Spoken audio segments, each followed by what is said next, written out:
Sonata. Simon fluttered his eyes awake. He looked around for a moment before realizing he stayed with Stella over the night.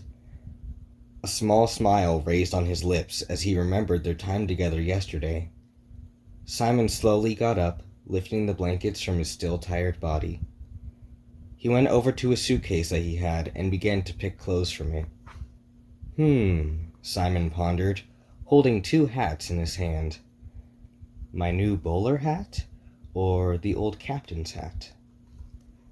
Simon donned his head with his brand new hat. He smiled at the thought of having something nice for himself. Simon didn't particularly spend money on personal things, despite having the funds for it. When Simon got the rest of his outfit for the day prepared, he began to look around for a water closet. It was probably good to get dressed in, since, of course, he didn't want to accidentally expose himself in front of Stella. He stepped inside and made sure to lock the door behind him. It only occurred to him now, but Simon realized he hadn't cleaned himself up since he was on that cruise ship. He silently cringed at his forgetfulness, and hoped Stella didn't notice. Simon decided to borrow Stella's shower for a moment. Surely she won't mind, right? He stepped inside and turned the water on, but he immediately regretted it. Freezing water stung his chest, and he yelped in surprise. He fiddled with the faucet until it was a decent temperature, and took the time to wash himself off. Simon closed his eyes as he ran his fingers through his hair. He got all sudsy as soap ran down his body. It was an odd feeling, Simon suddenly thought. The interior of the shower was white. Outside noise got drowned out by the rain-like pitter-patter of the water. The otherwise silent room hurt his ears. Simon groaned. It was an involuntary noise that sprouted from discomfort. He didn't know why the combination of different factors was so upsetting to him. No color, no space, no noise, and the fact that his glasses had been taken off meant no clear sight either. Simon quickly finished up, desperate to escape that claustrophobic feeling. He got dressed and walked back into the living room, only to find that Stella wasn't awake yet. He sighed softly to himself. Simon honestly didn't know what he was expecting. It was still very early in the morning. Probably, anyway. He sat down on the sofa that he had slept on for the night and waited for Stella to come out. The golden light of sunrise barely reaching through the window. He waited and waited. Simon shifted on the couch. Needless to say, he was beginning to get a bit anxious. He adjusted his glasses absent-mindedly, wiping them off a bit. Simon let out a slight huff and stood up again. It felt very strange being in someone else's house without them around. He looked for a moment, considering what to do. He glanced over to Stella's refrigerator. No, I'm a guest. I shouldn't take food without asking, Simon thought.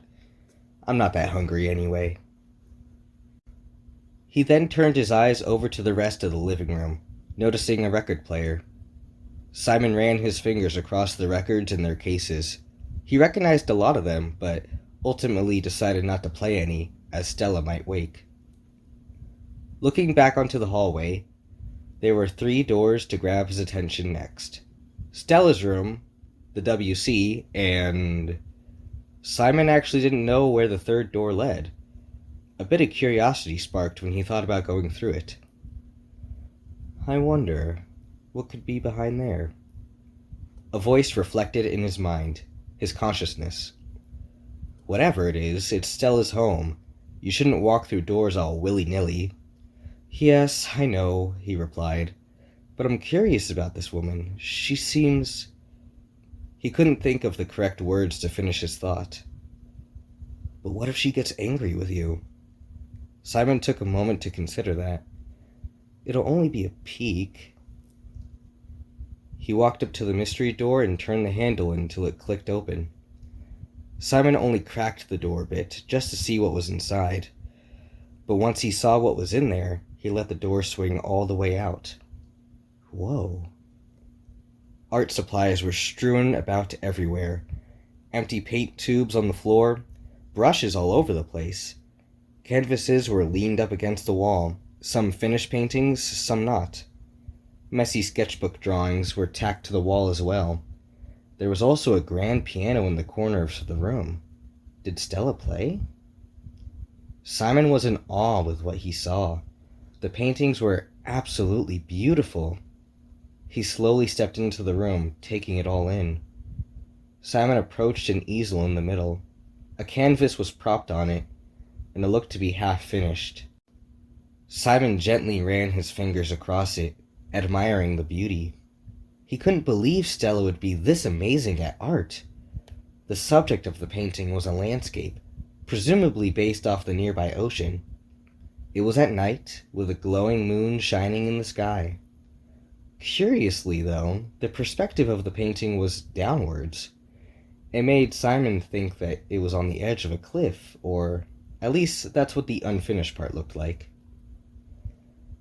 "Have you been snooping, Mr. Miner?" Simon hurriedly spun around and met eyes with Stella. She was wearing a light blue wrap dress, which really accentuated her figure. She approached Simon with a roguish smile that made his heart skip a beat. I was just," he tried to spit out. To his surprise, though, Stella giggled and casually approached him. "Do you like them? I meant to tell you I was an artist yesterday, but it never came up." Simon tried to regain his stolen breath. Of course I like them." Simon wanted to say, "They're so beautiful. I think they're amazing, and you are a very talented woman," but all that came out was a nervous chuckle. Stella looked at him and the painting for a moment, then smirked. "Do you like this one?" she said. "I hope to finish soon." "Yes, of course I do." Almost as if she was reading his mind, Stella explained, "I saw this image in a dream once. I have no idea where it came from." "How interesting." Simon tried his best to reply without sounding like the most pathetic person in the world. Stella ran her fingers across Simon's velvet hat, straightening it. "Do you want some breakfast? I'll cook." Simon tried to hide his flushed face. "That would be lovely, thank you." Stella began to leave the room, but once she got to the doorframe, she stopped and looked back at Simon. "By the way," her expression turned into a smirk again, "you're cute when you stutter." Simon felt his face get hot as Stella left to go to the kitchen. He had to take a few moments to recover before greeting her again.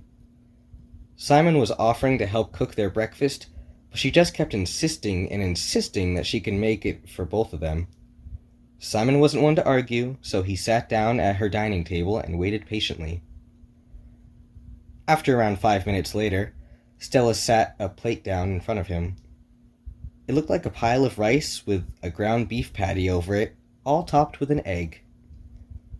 Simon exclaimed, "Oh, what is it?" Stella responded, "It's called Loco Moco. My mother used to make it all the time. It's very popular here." Simon nodded, taking a bite out of it. His eyes lit up. He almost forgot to finish chewing before complimenting her dish. "Mon Dieu, it's amazing!" "Aw, thank you," Stella replied, giggling at Simon's French exclamation. Simon just eagerly nodded at her. Stella laughed a bit and went on to eat her own portion. Silently, Simon thought to himself, "Wow, a stunning artist and a great cook? This is the most talented person I've ever met." They both finished up their breakfast and sat at the table for a bit, just chatting. "How do you like Honolulu so far, Simon?" "Oh, it's absolutely lovely," he immediately replied. "I also really appreciate you showing me around, and I appreciate you, too." Simon cringed at himself again, but to his relief, Stella's smile got a little bit wider. "Well, I really appreciate you popping out of the blue." Simon scratched the back of his wrist and darted his eyes away. Stella looked at him, not in a confused or uncomfortable way, but just inspecting. Simon couldn't make eye contact. He was too nervous. The few seconds of silence were broken by a short sentence. "Your eyes." Simon slowly looked over to Stella. Hmm? She smiled at his furrowed brows. Nothing, they're just so blue. Stella giggled at him while Simon was too flushed to say anything.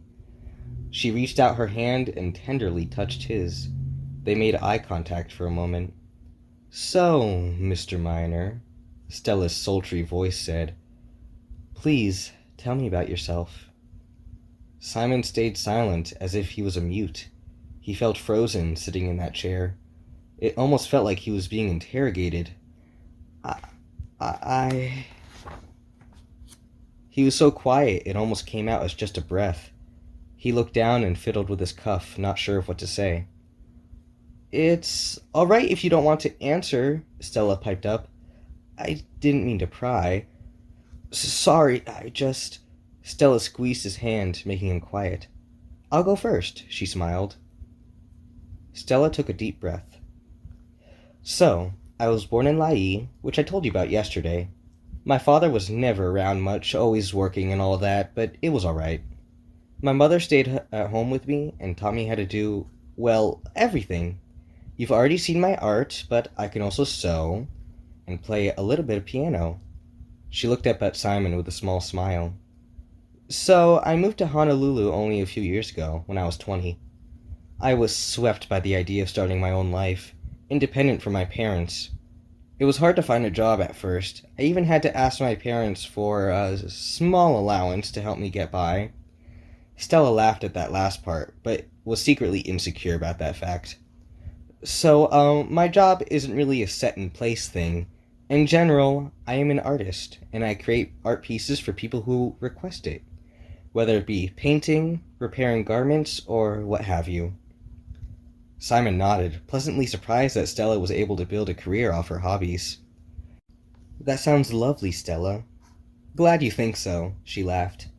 Well, are you ready to tell me about yourself? Simon lightly scratched the tabletop with his fingernail. Stella waited patiently, knowing that Simon needed a little bit of time to collect his thoughts. Simon wished for a moment that Stella knew his native language. It would be much easier to think in French. He started off slowly. I was born in Marseille, France, as you know. My mother, Simon faked a cough, covering up the awkwardness of the situation.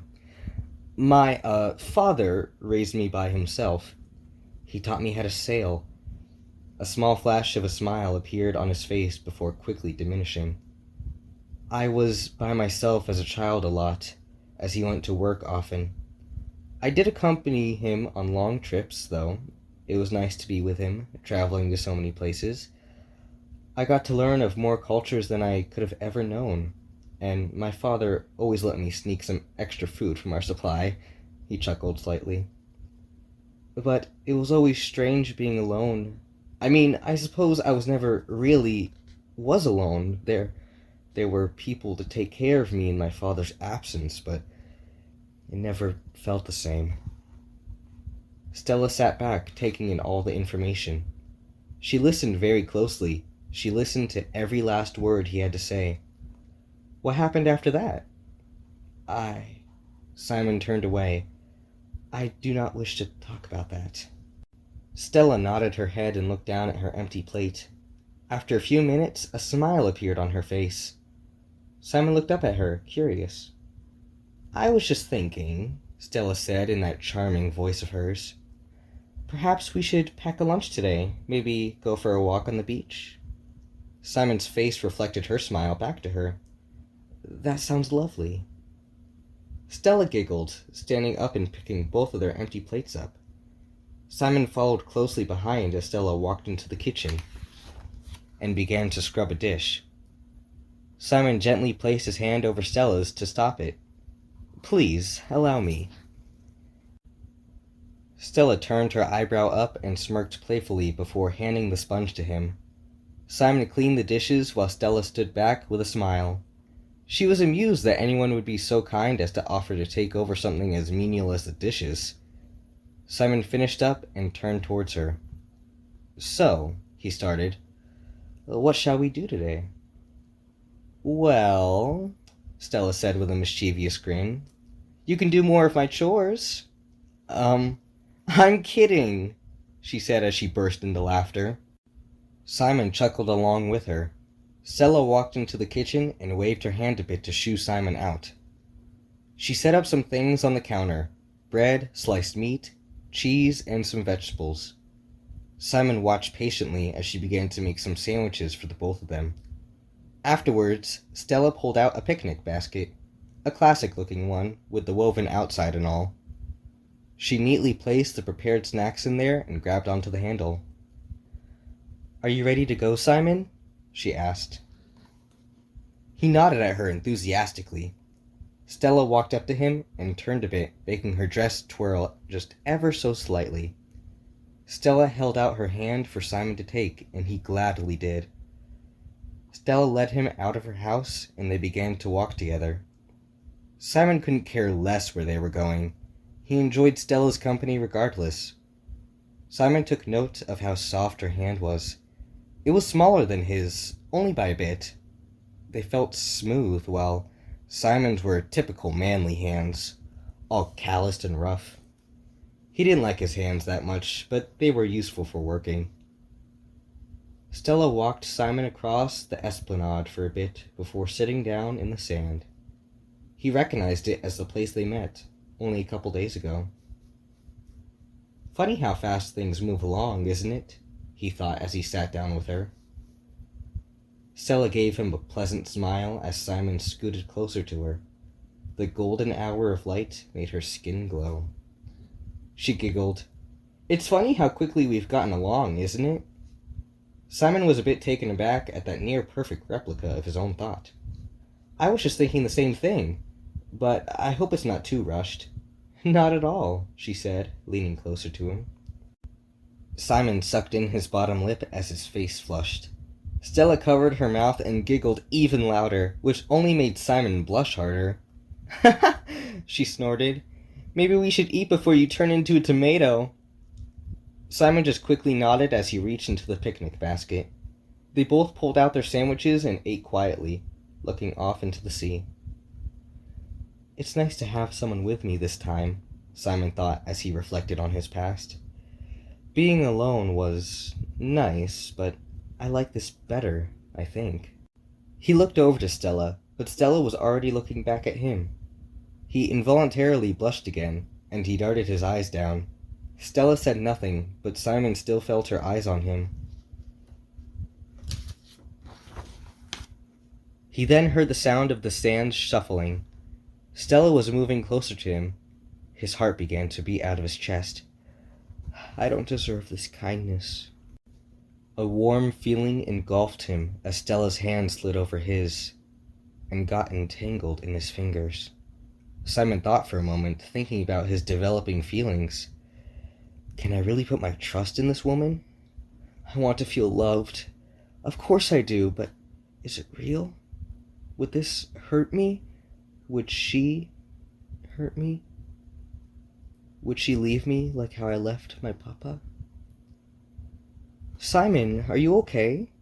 Stella softly spoke, snapping Simon's thoughts back. "It's nothing," he shakily said. "I'm fine." "Are you sure?" Simon let out a stifled laugh. "I'm amazing when I'm with you, my dear." Simon couldn't believe those words fell from his lips. He really did say them, right? Well, it was proven a moment later when it was Stella's turn to be flustered. "Dear," she repeated after him. "Do you really think of me like that?" Simon's heart jolted when he couldn't detect her tone right away. Of course." Stella stood up from her seat in the sand and looked down at Simon. He hesitantly stood up too, suddenly feeling anxious. Is she going to leave? Did I go too far? But suddenly, Simon was wrapped in a warm embrace. A pair of arms tightly squeezed his surprised body. Simon's mind could barely comprehend this level of affection. He hadn't been held since he was a child, and now his legs were beginning to feel wobbly. "Simon! Simon, are you okay?" He burst out into laughter, having fallen backwards on the beach. taking Stella with him. I panicked. Now, having recovered his senses, Simon took the opportunity to wrap his arms around Stella too. They both laid on the beach for a while, laughing about anything and everything. They found enjoyment just looking in each other's eyes when they had nothing to say. Did they even need to talk? Simon was beginning to believe that Stella could read his mind, always smiling when he smiled, giggling when he giggled, almost as if Stella knew exactly what he was thinking. Simon thought about saying, No, he couldn't, not yet. He sighed. Shall we go somewhere else today? Stella contemplated. Do you just want to go back home? I had more plans, but I'm a bit tired. Home. Tired, are you? Simon reflected. She giggled. Yes. He got a playfully sly smile as he lifted himself up from the beach and extended a hand out to Stella, which she took. Simon took a deep breath and decided to be impulsive for once. He bent down and quickly swooped Stella up into his arms. Simon! She snorted with laughter even harder than before, which he found absolutely adorable. It was a bit rough, but Simon settled her into a bridal carry. Sorry if it was too much, Wordlessly, Stella reached up to stroke his cheek. Shh, she smiled. Simon reciprocated the expression and began walking towards Stella's house after picking up the picnic basket, which was admittedly hard to do while carrying Stella. Simon had to ask for directions a few times, but he was able to get there regardless. During the walk, Stella just couldn't stop giggling. Every once in a while, Simon's grip loosened a bit, so he had to bounce her back up. He tried not to be too rough, but Stella seemed like she'd enjoyed every second of it. Still in his arms, Stella unlocked her front door and looked at Simon with dreamy eyes as he walked in with her. Once they were in, Simon put her down pretty quickly. He really pushed his nerves pulling that little stunt, and he was deathly afraid of dropping her. When she was set down, Stella spun around, making her skirt fly up with the motion. So, she said with a flare, have any ideas of what to do next? Simon scratched at his wrists and looked around. I noticed your piano earlier, he said, unsure. May I have a look at it? Oh, of course you can. Stella held his hand and walked with him into her art room. Simon was still a nervous wreck from carrying Stella, but he thought some playing would calm him down. He slid between the piano and the seat, placing himself down. Stella opened the fallboard covering the keys for him, and then sat down over top the piano. Simon took a deep breath and began to play. He started in the bass position, twiddling his hands over A minor and transitioning to E minor. Stella watched silently, admiring his play. Next, he played G, transitioning to C, and back to A minor. It was beautiful, but also very melancholic. Stella sat there on the piano, just continuing to watch him. Simon's fingers carefully fluttered over each key, not missing a single note. Though Stella didn't know it, Simon wasn't actually playing a published song. It was something stuck in his head, something deep in his mind. Stella ran her own fingers over her other hand, mindlessly tapping along to Simon's tune. The itch to join struck her, but he was still playing whatever it was he was playing. Stella wondered, after an overture, if he had made it up on the spot or not. A moment later, a thought spawned in her mind. That playful smirk appeared again, as it always did. Stella slid off the top of the piano, scooting right next to Simon on the bench. He stopped, looking at her for a moment. Stella looked back and gestured for him to keep playing. Simon looked confused, but returned his focus to the keys. Stella observed him, reading every chord he played and trying to detect his pattern. After a few minutes of getting used to his playstyle, Stella hit a key in a high octave. Simon looked over to her again, confused, but kept playing. Stella hit the A and E chords, giving a more flowery jive to Simon's depressing tune. He softly smiled at her. Tunes intertwined like holding hands, minor and major, together at last. They didn't even know what they were playing. They didn't need to. Was it about loneliness or solace? Maybe it was about hearts beating as one soul and one beat and mind all together. And suddenly they stopped. Stella concluded the song, quietly closing the fallboard back over the keys. "I think I know what to do next," she said, then stood up. Simon followed her as she went back to her living room, approaching the record player. She pulled out a record from one of the many cases she had strewn about and plopped one into the player. "Do you know how to dance, Simon?" Stella spoke as the music began to play. "Oh, She giggled and walked towards him. "Don't worry, I'll show you," Stella said in a sultry voice. She took hold of one of Simon's hands, interlacing their fingers. "Wait," he said, stopping her. "I really don't know how." "It's all right, sweetheart. Just follow my lead." He put his head down, flushed, and let Stella continue. She softly giggled, taking his other hand and gently placing it around her waist. Then she wrapped her arm around Simon's back. As the music continued, Stella began stepping to it. She swayed and had free-flowing movement as Simon shuffled awkwardly. "Step like this," she directed. Simon held his breath and tried to do all the motions Stella was showing him. It was incredibly difficult. He bumped into her several times, making nervous apologies before he started back up again. "Relax, Simon. You've got to relax," Stella assured. "You're not going to kill me if you make a mistake." He let out an awkward chuckle before taking several deep breaths. The music kept playing in the background, subtly shifting Simon's movements to match the beat. As the violin from the record grew in a staccato, Simon impulsively took Stella's hand and spun her around. Stella's dress flowed with the movement, swaying back and forth until it settled.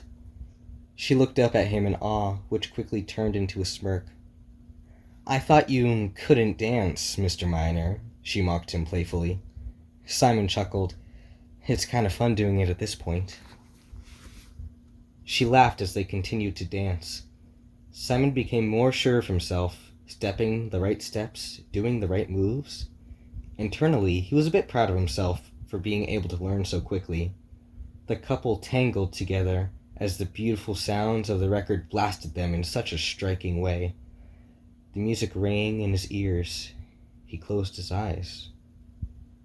As Simon got more used to the motions, his mind began to space out, in a quite literal sense. He couldn't see her house anymore. All that surrounded them was a never-ending galaxy that stretched off into infinity. Below was a sleek black floor, suspending them above the abyss of stars after stars.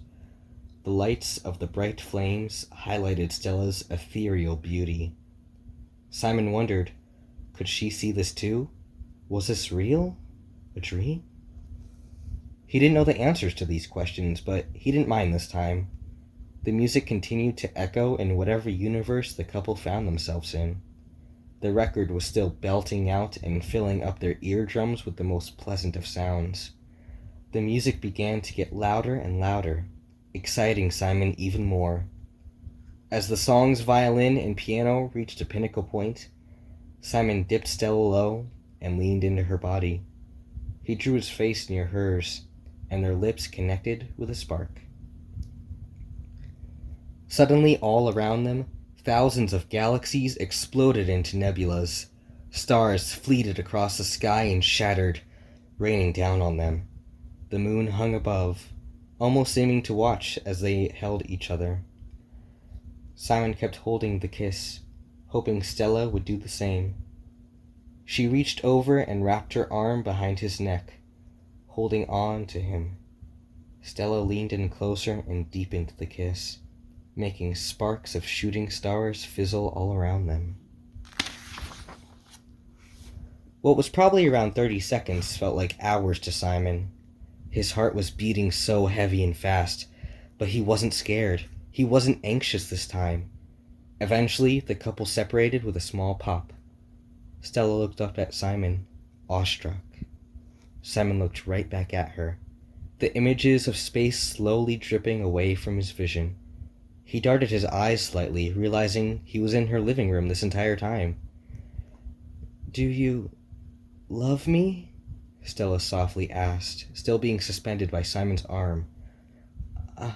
Of course I do," he breathily responded. Silently, Simon lifted Stella back up to a standing position. They looked into each other's eyes for a moment, relishing in each other's beauty. Simon was still, while Stella extended her arm towards him. Her soft hand brushed against his cheek. "That's good," she smiled, "because I love you too." A shock ran through Simon's body as the words fell from her lips. "I love you too." It echoed in his mind, over and over. "I love you too." The days seemed to pass like seconds, the months like minutes. Simon spent every waking moment with her. He was in love. She loved him. It was perfect. The happiest memories in his life were formed. Blurs of laughter and giggles and smiles filled him with the most joy he had ever felt. The doubts in his mind fizzled with drought. He could have never felt this with anyone else. Simon thought that even if his mother was alive, he would still love Stella more. He felt guilty for that thought, but he could feel that some unspeakable force drew them together. It was meant to be. It couldn't be anything else. Every second his heart beat, it was for her. Every morning that was filled with the smell of bacon and eggs was for her. It was almost like Stella became his oxygen, his blood that was pumping through his veins. And as the weeks melted into the months, a very exciting thought struck his mind. Simon knew what he needed to do. He needed to propose.